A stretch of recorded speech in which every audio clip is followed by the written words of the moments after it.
Bonjour tout le monde, j'espère que vous allez très bien.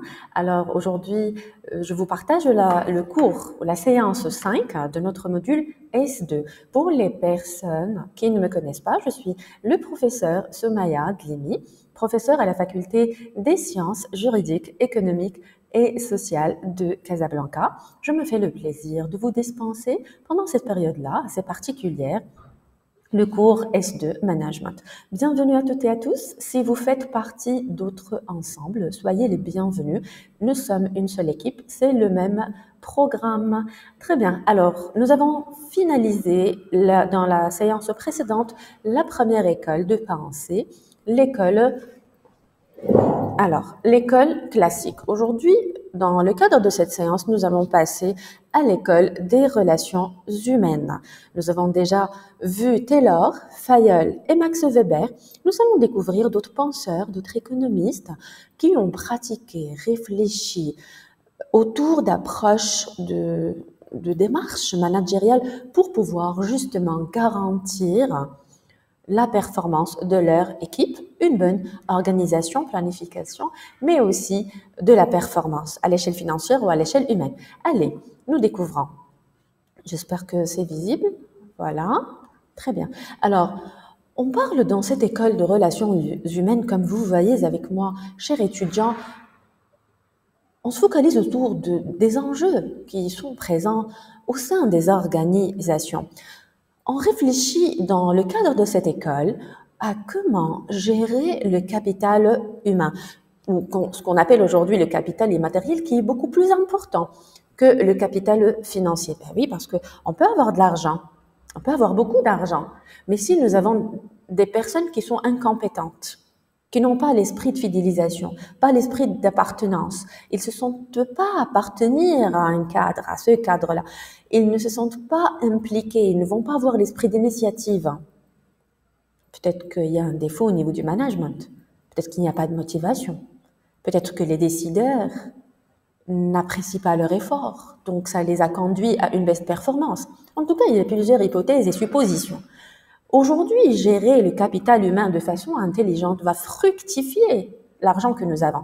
Donc, on peut avoir peu d'argent avec un bon capital humain, des salariés de haut calibre, de haute compétence, avec des qualifications, avec un investissement, avec une énergie, dynamisme, avec une volonté de faire, avec un avancement.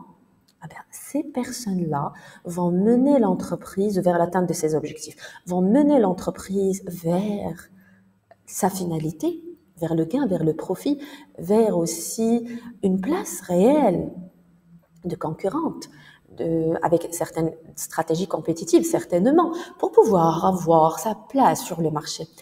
Donc, on va apprendre comment gérer ce capital humain, quel mode de gestion salariale et comment gérer ce capital social de haute importance dans le cadre de cette école. Bienvenue à toutes et à tous. Prenez vos cahiers et vos stylos avec moi, la démarche comme d'habitude. Vous avez remarqué dans la partie description, je vous laisse toujours une autre vidéo sur laquelle vous pouvez vous baser. Donc, vous avez cette vidéo-là, ce cours-là, et vous avez un autre cours, mon cours, un deuxième cours que je vous laisse en bas de la vidéo. Donc, vous avez accès à deux cours pour pouvoir plus comprendre. Et si vous avez des questions, je reste à votre disposition. Vous pouvez me laisser vos commentaires.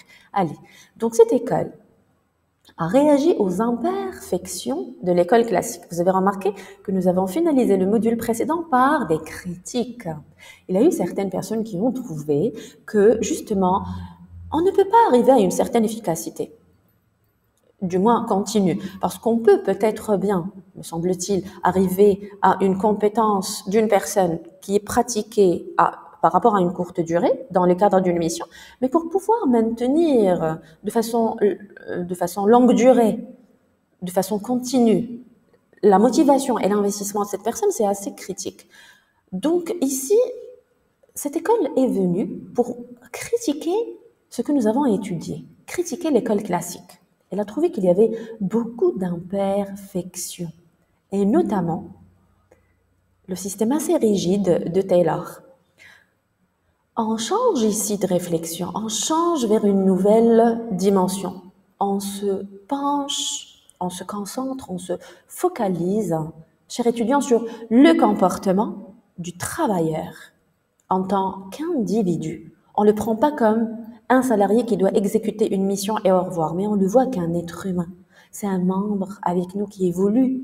Et donc, la principale spécificité de cette école des ressources humaines, c'est qu'on ne lance pas un salarié seul. Sera perdu, il sera dans l'insécurité. Mais on va plus essayer de le fidéliser, de le protéger, d'être à son écoute. Donc, le postulat ici, je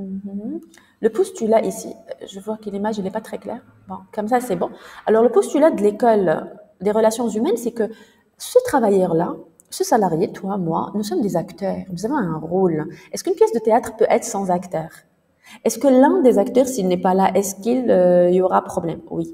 Dans le cadre d'un projet en entreprise, chacun de nous a un rôle. Si l'un d'entre nous n'est pas là, n'est pas considéré, démoralisé, ne va pas bien, il y aura on va dire, un vide.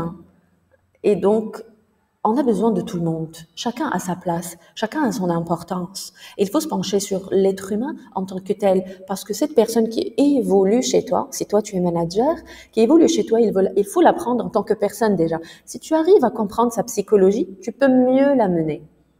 Mais si tu la considères comme une machine, elle ne l'est pas justement. Et c'est cela ce que nous devrions comprendre, chers étudiants, dans le cadre de cette école. L'acteur d'une entreprise a une dimension humaine. La personne qui est devant toi, elle a des sentiments, elle a des réactions. Elle peut traverser 24 émotions en 24 heures. Elle peut vous regarder. Il y a dans une réunion des salariés qui regardent, qui ne parlent pas. Mais ils ressentent les choses, ils réfléchissent, ils peuvent même avoir une intériorisation de plusieurs émotions négatives. Et au fil du temps, ces émotions négatives, cette charge, cette pression va s'agrandir. Et qu'est-ce qui va se passer? Déprime, démoralisation, non-volonté de participation, aucune symbiose. Il est où le plaisir au travail? Disparu.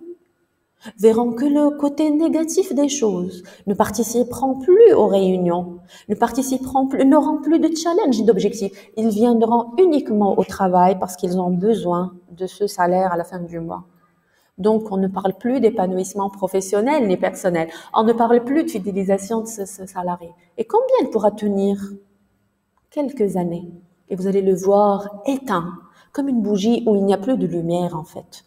Et donc, on a gagné un manque de performance garanti suite à un mauvais management. On n'a pas su manager. On a oublié que ce salarié-là est dans l'affectif et dans le sentimental. Le petit merci. Oh, c'est magnifique ce que vous venez de faire. Peut l'encourager. Il s'agit d'une phrase, mais qui peut avoir un impact positif. Oh, bonjour, ça va? Vous allez bien? Ça va mieux? C'est une petite phrase qui vous a pris une seconde, mais ça peut donner un impact, ça peut créer un impact psychologique. Oh, le manager, il s'intéresse à moi. Il a remarqué que je n'allais pas bien hier, donc il est dans le souci là, de me suivre, il est dans la bienveillance. Il y aura investissement.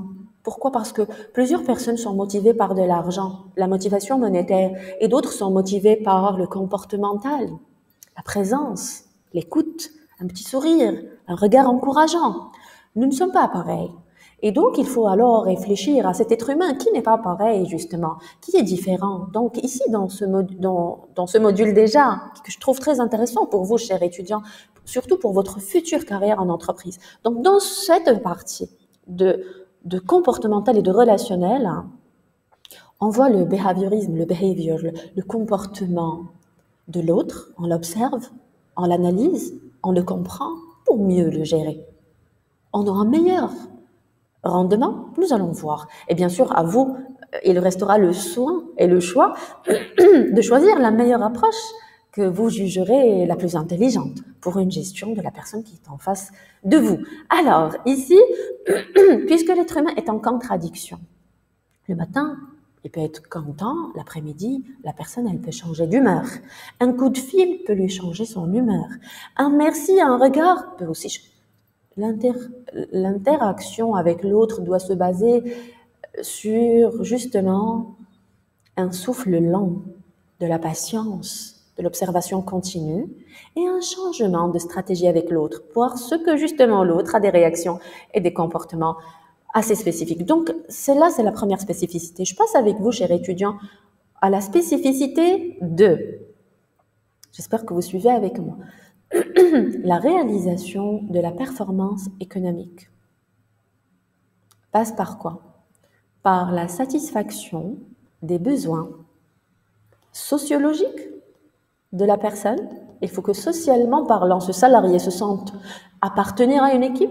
Il a un confort au niveau de sa vie privée et personnelle. Son salaire lui permet de bien vivre. Je ne peux pas lui demander un certain rendement alors que je ne le paye pas correctement. Je ne peux pas lui demander, sociologiquement parlant, il est dans une société qui doit faire attention à l'ensemble de ses besoins. Je ne peux pas lui demander 8 heures, 9 heures, 10 heures de travail continu avec un haut niveau de rentabilité alors que les conditions de travail ne l'aident pas. Et je dois aussi satisfaire ses besoins psychologiques, comme j'ai expliqué tout à l'heure. Les remerciements, la reconnaissance, la présence, le soutien, je sais que c'est des efforts, je le sais. Et vous le savez, vous aussi. Suivre, être là, maintenir, protéger, encadrer, ce n'est pas du tout facile. Il y a des managers qui vont dire non, je préfère du management à distance. Je lui envoie un mail, voilà ce qu'il faudrait faire. Je ne suis pas son coach, je ne suis pas son psychologue, je ne suis pas son père ou son frère. Pour pouvoir être tout le temps là derrière lui, je ne le fais pas d'encadrement. Eh bien, est-ce que vous pensez que c'est une bonne méthode? Ce n'est pas une machine et ce n'est pas un esclave. Vous allez me dire, oui, il y a dans certaines sphères où il y a de l'esclavagisme moderne. La personne, elle est avec un costume cravate, mais elle est beaucoup plus dans la commande, l'exécution, dans la psychologie de la peur. Bien maintenant, vous remarquez la différence, les avantages et les inconvénients de chaque approche, de chaque style managérial, et à vous le soin de choisir selon la qualité et le profil de la personne en face de vous, et selon l'ambiance du travail et le cadre dans lequel vous évoluez. En tout cas, cette école de relations humaines, vous avez remarqué combien le volet humain, le volet comportemental compte pour cette école. On doit satisfaire les besoins sociologiques et psychologiques de tout individu. Et c'est là, ce point-là qui va nous emmener vers cette vision de l'école RH. On n'évolue pas seul, on évolue ensemble et on doit garder la motivation. Cette école, elle nous dit la motivation, c'est une énergie orientée vers une satisfaction. Donc, on doit motiver pour que la personne se sente satisfaite, motivée financièrement, motivée verbalement, motivée comportementalement, motivée par toutes les dimensions. Elle se traduit par un investissement en vue d'apaiser une tension. Oui, il y a des tensions qui montent, on doit les calmer, les atténuer en favorisant l'ambiance et en favorisant un salaire à la fin du mois qui est à la hauteur de l'effort, en favorisant un relationnel qui se respecte, en favorisant de la reconnaissance après avoir fait une tâche ou une mission qui est à la hauteur, ainsi de suite. Les relations humaines dans cette école-là, on va se baser sur l'expérience d'abord d'Elton Mayo. D'accord? Alors, Elton Mayo, 1880-1949, est un Australien qui a émigré aux États-Unis d'Amérique. Il était professeur et chercheur à l'université d'Harvard. Il était considéré comme le fondateur du courant des relations humaines et de la sociologie du travail. Elton Mayo a conduit une expérience avec une équipe de recherche en psychologie industrielle.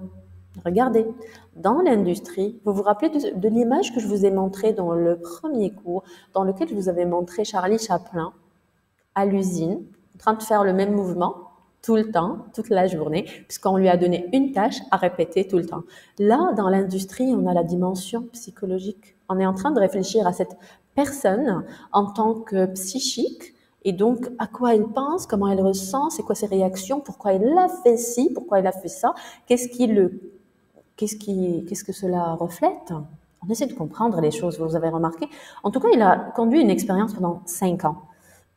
Et on va voir cette expérience, on va voir qu'est-ce qu'il a conclu, qu'est-ce qu'il a déduit de cette expérience. Regardez avec moi.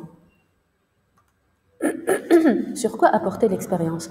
Alors, l'enquête, elle a étudié les liens Entre la productivité d'un groupe expérimental de 6 ouvriers, il y avait 6 ouvriers, d'accord, qui étaient en train de travailler. C'était le groupe expérimental sur lequel il y avait l'expérience. Il était en train d'étudier leur productivité et les conditions physiques du travail. Il y avait certaines conditions. Il a fait le lien entre les conditions et la productivité de ces 6 personnes.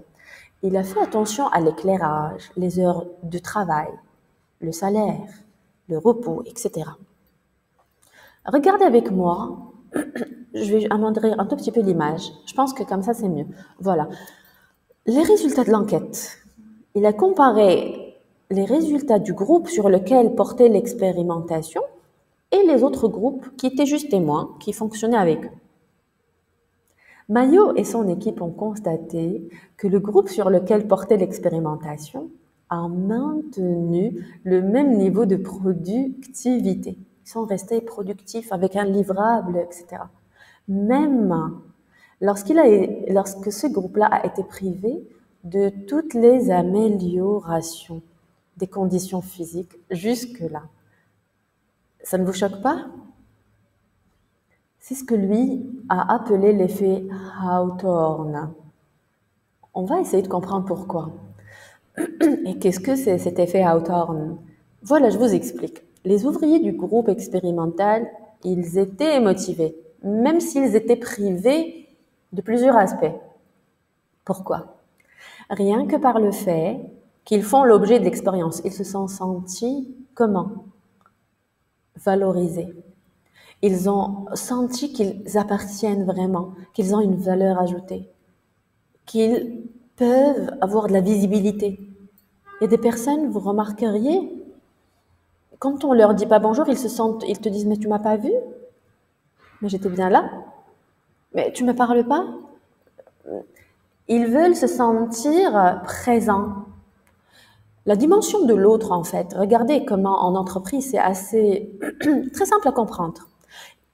Ils ont senti, qu'on s'intéresse à eux, ils ont ressenti de l'appréciation, de la satisfaction, ils ont senti qu'ils avaient une valeur ajoutée.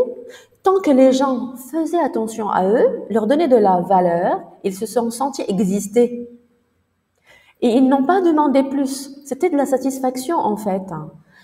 Les conditions matérielles de travail se révèlent sans beaucoup d'importance pour plusieurs personnes. Ce n'est pas tout le monde qui tient à avoir un salaire élevé. Pour beaucoup de personnes, ils veulent de la reconnaissance. Ils veulent des conditions de travail positives. Et pour vous, vous voulez un salaire très élevé? C'est la seule condition pour vous, pour créer de la satisfaction? Ou bien vous voulez aussi une équipe de travail agréable, un cadre agréable, votre petit bureau, votre petite plante, le tableau à droite, votre petit espace, et vous vous sentez comme à la maison. Vous voulez une ambiance comme ce qu'on voit chez Google, la table de ping-pong, les petits fauteuils en cuir, là où on peut... C'est comme à la maison, ambiance copain-copain, mais avec un redoutable manager qui a cette culture de faire la chose, mais avec une intelligence comportementale. En tout cas, ici, vous avez remarqué le premier constat. Il paraît que la productivité dépend fondamentalement des relations sociales. Les gens veulent avoir du respect, la reconnaissance, la présence, un merci, bonjour. C'est un besoin, en fait, d'évoluer socialement entre les membres du groupe et le groupe de la direction. La conclusion, alors, de l'école RH, c'est que la productivité dépend fondamentalement des relations sociales qui existent entre les membres du groupe et entre le groupe et la direction. Donc, que ça soit à l'échelle horizontale ou à l'échelle verticale. Elton Mayo a développé alors 4 points de cette vision-là. La productivité des ouvriers, par quoi est-elle déterminée? Par leur capacité sociale et non pas par leur capacité physique. On a besoin que ça soit dans l'interaction, on a besoin que ça soit dans la communication, on a besoin de cet échange. La motivation économique n'est pas le seul moteur, c'est ce que j'avais expliqué. Donc le salaire n'est pas vraiment la chose que recherchent la plupart. C'est pour ça que je vous ai demandé, vous pouvez me laisser vos commentaires en bas. Est-ce que la seule chose que vous recherchez, c'est le salaire ou les conditions de travail? Laissez-moi s'il vous plaît des réponses dans les commentaires sur ma vidéo YouTube, puisque je vais poster cette vidéo sur YouTube. Laissez-moi Vos commentaires pourront me dire qu'est-ce qui compte le plus pour vous. La forme la plus efficace de la division du travail ne résulte pas toujours de la plus haute spécialisation. Oui, ça c'est aussi clair, parce que on peut diviser le travail, mais même si certaines personnes n'ont pas eu peut-être un diplôme et ils ne sont pas spécialistes, mais quand on les encadre, on est là pour eux, on leur explique qu'ils peuvent arriver à une certaine efficacité, les travailleurs ne réagissent pas individuellement à l'égard de la direction, mais réagissent en tant que membres du groupe. Donc quand tu mises, si tu es manager ou gestionnaire, sur le teamwork, tu auras plus de rentabilité. Le travail en équipe est porteur de symbiose, de complémentarité. Et cette différence de l'autre, c'est elle qui portera en elle-même, vous savez, un sens. Donc là, on change de sphère, on change de dimension, même nos mots changent. Vous avez remarqué que le vocabulaire que j'utilise dans cette séance n'a aucune relation avec le vocabulaire que j'utilisais dans les autres séances. Là, on parle de logique psychologique, de sentiments, de qualité de relation, de motivation, de compréhension, de stabilité dans l'entreprise, de compréhension mutuelle et de communication interne, éléments que recherchent les salariés aujourd'hui. Parce que pour ne pas arriver justement à ce stress professionnel, pour ne pas arriver à une atteinte de la santé psychologique du salarié, il faut prendre en considération ces éléments. Parce que la santé psychologique du salarié est tout aussi importante. Voilà, donc je m'arrête là et je vous donne rendez-vous dans la future séance pour étudier ensemble Douglas McGregor et les théories X et Y. Portez-vous bien et excellente fin de journée.